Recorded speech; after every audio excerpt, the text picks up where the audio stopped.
আমাকে জীবন যখন যেভাবে চলতে বাধ্য করে আমি ঠিক সেভাবেই চলি। মাঝে মাঝে প্রিয় মানুষদের সাথে দূরত্ব বাড়িয়ে দেই, তাদের বুঝিয়ে দেই আমিও মানুষ, আমারও মন খারাপ হয়। আসসালামু আলাইকুম। গতকালকে সবজিওয়ালার কাছে এই মূলাগুলো নিয়েছিলাম রান্না করব ভেবে, কিন্তু রান্না করা হয়নি। ভেবেছিলাম ফ্রিজে রেখে দিব। কাজ করার আন্টিটা বললো বাহিরেই ভালো থাকবে, তাই বাহিরে রেখে দিলাম রান্নাঘরের এক পাশে। আজকে মূলাগুলো কাটতে নিয়ে দেখি বেশিরভাগ মূলা পচে গেছে। টাকা দিয়ে কেনা জিনিস ফেলে দিব এরকম মেয়ে আমি নই, তাই ভালো ভালো দেখে মূলাগুলো কেটে নিচ্ছি। মূলা আপনাদের ভাইয়া খুবই পছন্দ করে, কিন্তু আমার অতটা পছন্দ না, তারপরও খাই আর কি। মূলা দিয়ে রুই মাছ দিয়ে রান্না করব, তাই মাছগুলো ধুয়ে নিচ্ছি। মাছের মাথায় যে ফুলকোটা থাকে, অনেকে দেখি এই ফুলকোটা খায়, কিন্তু আমার কেমন যেন লাগে, তাই কখনো ফুলকোটা নেওয়া হয় না। মাছের ফুলকোগুলো ফেলে লবণ দিয়ে ভালো করে কয়েকবার মাছগুলো ধুয়ে নিয়েছি। আর এদিকে রান্নার সব উপকরণ একদম রেডি। আজকে কুকারে রান্নাটা করব,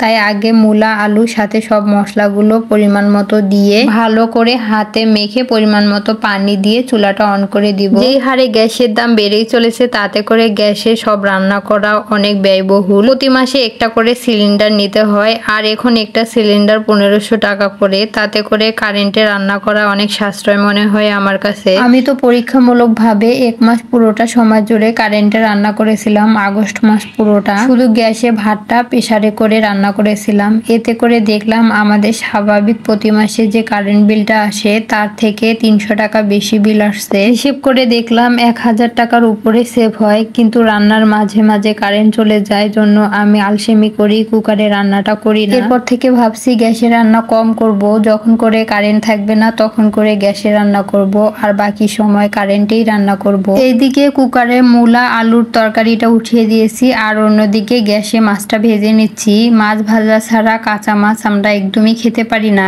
কেমন যেন একটা আষ্টে গন্ধ লাগে, তাই সব সময় খেয়াল করলে দেখবেন আমি মাছ ভেজেই রান্না করি। মাছ ভাজা হয়ে গেছে, মূলার তরকারিটাও কষানো হয়ে গেছে। এখন ঝোলের জন্য পানি দিয়ে দিলাম, সাথে ভাজা মাছগুলো দিয়ে দিলাম। এদিকে সাফওয়ান কয়েকদিন থেকে বলছে আম্মু আমাকে পেঁয়াজু ভেজে দাও, আমি পেঁয়াজু খাবো। সময় স্বল্পতার অভাবে ছেলেটাকে পেঁয়াজু ভেজে খাওয়াতে পারি না। আজকে ভাবলাম কোথায় কোন কাজ পড়ে থাক আগে আমার ছেলেকে পেঁয়াজু ভেজে খাওয়াবো। দুঃখের বিষয়, আজকে পেঁয়াজু ভেজে ছেলেকে দিলাম ঠিকই, কিন্তু ছেলেটা আমার খেতে পারলো না। আজ ভোর থেকে সাফওয়ানের শরীরে হালকা হালকা জ্বর, এখন আরো বাড়ছে, পুরো মুখ তেতো হয়ে আছে, তাই খেতে পাচ্ছে না। এটা দেখে খুব খারাপ লাগছে। এইদিকে মূলার তরকারিটা হয়ে গেছে, এখন বাকি পেঁয়াজুগুলো ভেজে উঠিয়ে নিলাম। এদিকে গোসল সেরে এসে সাফওয়ানকেও ভাত খাইয়ে দিচ্ছি, প্লাস আমিও খাচ্ছি। ওর মুখ একদম তেতো হয়ে আছে, একদমই খেতে পাচ্ছে না, যেতটুকু খায় আর কি, তারপর ঔষধটা খেতে হবে। তো আজকের ভিডিওটা এ পর্যন্ত। আমার ভিডিও কোনো অংশ ভালো লেগে গেলে প্লিজ একটা লাইক দিয়ে কমেন্ট করে যাবেন। ধন্যবাদ সবাইকে।